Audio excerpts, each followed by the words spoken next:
Well, modern technology has changed our lives in so many ways, and some say it's also changing our brains.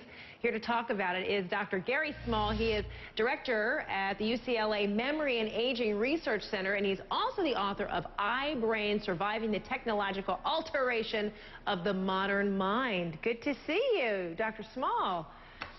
So many of us are well, thank you for being with us. So many of us are so proud that we can multitask. We can do all these things at once. You know, we're handling our cell phone, we got BlackBerry in our hip, all that good stuff. But come to find out, this is to the detriment of our brains. In what way?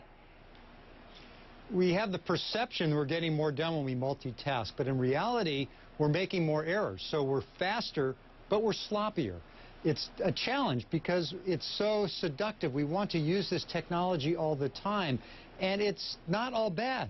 There's a lot of positive aspects of the technology. We're always connected with others. In fact, it exercises our brains to some extent. At UCLA, we did a study where we found that even older people can increase their brain activity just by searching online. So there's an upside, but there are potential downsides, too. Okay, so that's all good stuff, or the upside, but the downside, like you said, it's making us sloppy. Sloppy in what way? Sloppy in the way we are detail-oriented, or maybe lack thereof as a result. We're sloppier in the way we communicate with one another. What? We make more errors. So, you know, our brains are a bit like computers. When you shift from one idea to another, one program has to shut down, and then we have to move to another one. And it's not an efficient process. So we're doing one thing, and then we get distracted, and we do another thing. We forget where we are. We lose track. And it also has a tendency to distract us from face-to-face communication. So we just shoot off an email or a text rather than sit down and have a conversation.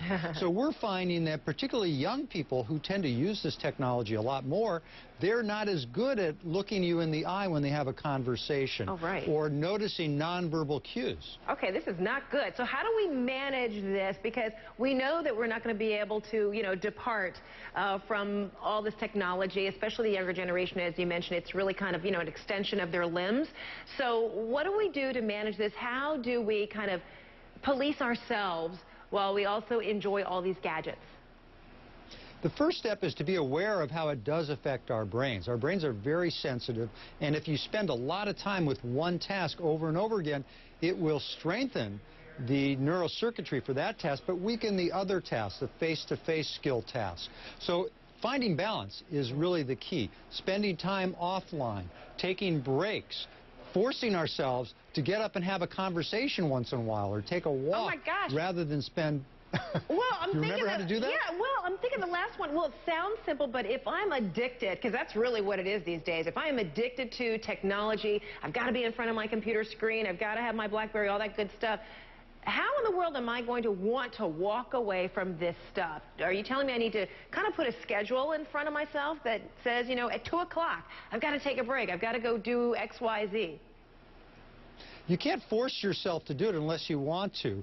And I think if you notice what your life is like, if you pay attention, it has a remarkable impact. Not long ago, I did a tape for a journalist, and the journalist said, okay, now you have to have some quiet time, and I couldn't use my gadgets or anything, and I noticed, my God, outside the window there are mountains and there's snow, and it was wonderful for a moment to take note of that. So I think when we notice it, that reinforces the offline behavior. And please don't get me wrong, I love the technology.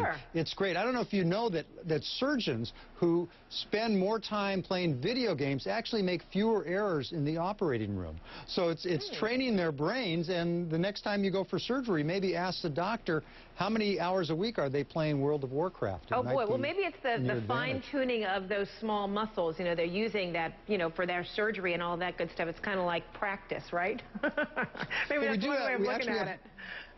We have scientific evidence for that the brain operates pretty much like our body does when we exercise our body. We can increase the efficiency of our brain activity by practicing these kinds of tasks. All right, well, I love this digital detox, these suggestions. One task at a time, and, you know, taking a break. It's kind of, you know, just a new, I guess, a new way of thinking about that old adage of just, you know, take time to smell the roses, right?